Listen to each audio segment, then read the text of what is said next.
Siç e thash, filmi ka shumë personazhe të rëndësishëm, personazhe interesant, cilët janë aktor dhe jo aktor, ata që kanë punuar nga para, siç je ti Fatmir, ti regjizori, duhet përmendim patjetër skenaristen, Tea Dudellari. Një bravo të madhe. Bravo Tea. Shumë. E përshëndesim. Përshëndesim Tea. Një vajzë e re, skenari i parë që shkruan edhe diçka kreta, se unë shkruaj skenare për vete, edhe kam për shkak 4-5 skenare të mia jam bë film, kam ca të tjerë që janë në proces, janë financuar, një dy, po anyway. Nuk kam besuar syve kur e kam marrë skenarin. Tash si mundet një vajzë të krijojë këto personazhe, ai pelusha, sa atë për shembull jam befasuar, tash nuk ka mundësi, e kupton?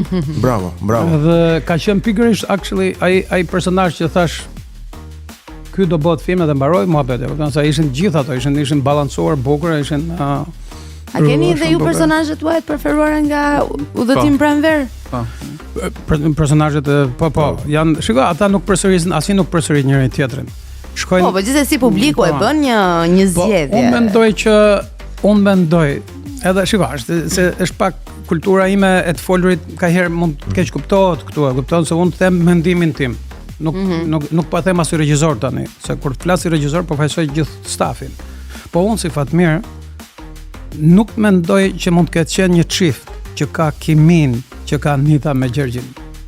Edhe është momenti ti përshëndesim Nitën me Gjergjin. Të mendoj edhe unë sa që për në një moment, është po sigurt ata janë çift vërtet. Ja, e mendoj edhe ti. Se tani po shkelim në zonë të minuar, do të thonë se do ta them edhe unë e mendova këtë gjë që mund të kishte. Ka filma romans komedi ku vërtet edhe për filma të tjerë. Unë përpiqem të blej informacion ndërkohë. I kërciko. Ti pse na e bën këtë ne tani? Për ta konkluduar, jo konkluduar, por për të dhënë një farë përgjigje ose informacionin me këtë rast përshëndesim gruan e Gjergjit. Dhe që është një yll kinemaje. Unë isha parë mbrëmë me të dy ata. Unë se kisha vënë parë ndonjëherë me make-up e kështu drogulluar, se gjithmonë është mama e re dhe vajza e re e bukur. Është një yll, ata të dy janë. Mos e bëjmë shaka. I përshëndesim. Kimia ka fajin. Personazhi yti i preferuar apo vetja? Unë e kam, gjithë ja dim sekretin atij se ka. Unë e kam thënë personazh, jo nuk është personazhi im. Edhe pse e vlerësoj veten, po jo. Që kur kam kap në dorë skenarin që lexova për herë të parë, ka qenë personazhi i shpresës, asaj zonjës që i pret ndërmi tek sporteri. Një personazh shumë i bukur. Ajo që luan me drenin, që i bën petullat edhe, e kupton? Një lozonjare. Ishte majaja e gjithë. Unë të them të drejtën, kam rënë dashuri me atë personazh që kur lexova dhe akoma më shumë kur u portretizua nga aktoreja Valentina Bocci. Ndjes nëse ngatroj mbi emrin, shumë ndjes, por Valentina e ka sjell atë në jetë fiks siç e imagjinova unë. Edhe unë kam rënë dashuri me atë personazh, edhe pse nuk është kryesor. Duhet të themi që ka edhe aktorë të tjerë mjaft të rëndësishëm, si Robert Miano, Gjeni Fama.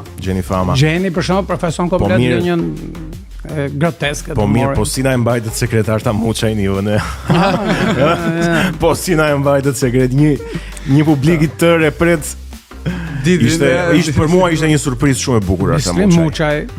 Se ne themi për shembull Robert Miano, po ne harrojmë që Robert Miano I Kosovës janë hyjet, e kupton? Shumë vërtet. Se nuk kanë asgjë mangut njëri nga tjetri, përveç se njëri ka një audiencë më të madhe, se ka globale, tjetri po artisti është artist. Diçka që unë dua të kuptoj, meqense folëm për produksionet e përbashkëta Shqipëri-Kosovë, si funksionojnë aktorët e Shqipërisë me aktorët e Kosovës?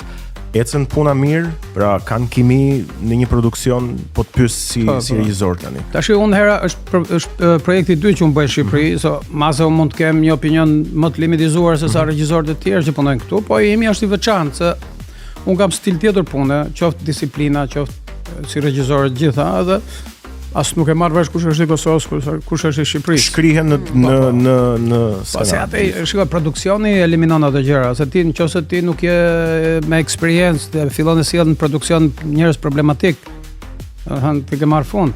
Po unë I filtroj ata që në sekond, moment që bëj intervistat e para, shikoj që kanë kështu tip mizash, jo Shqipëria, jo Kosova. Si zgjedh një regjisor aktorët e filmit? Po ja, për shembull, vjen një intervistë në radio, edhe shikon që gazetarja e bëri pyetje për vete. Gazetarja ka të dhëna 100% një movie star, Edhe nëse ai është regjisor më i vërteti, e notis këtë, e vlen këtë, e vere, kupton?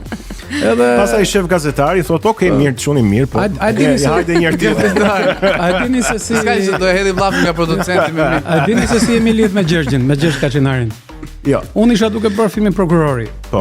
Edhe kishim mbaruar filmin, s'është po bënin post production, jam në një supermarket me stafin, nuk e di me kë, në një nga vajzat e djemtë e stafit, ishim ja 2-3 veta aty.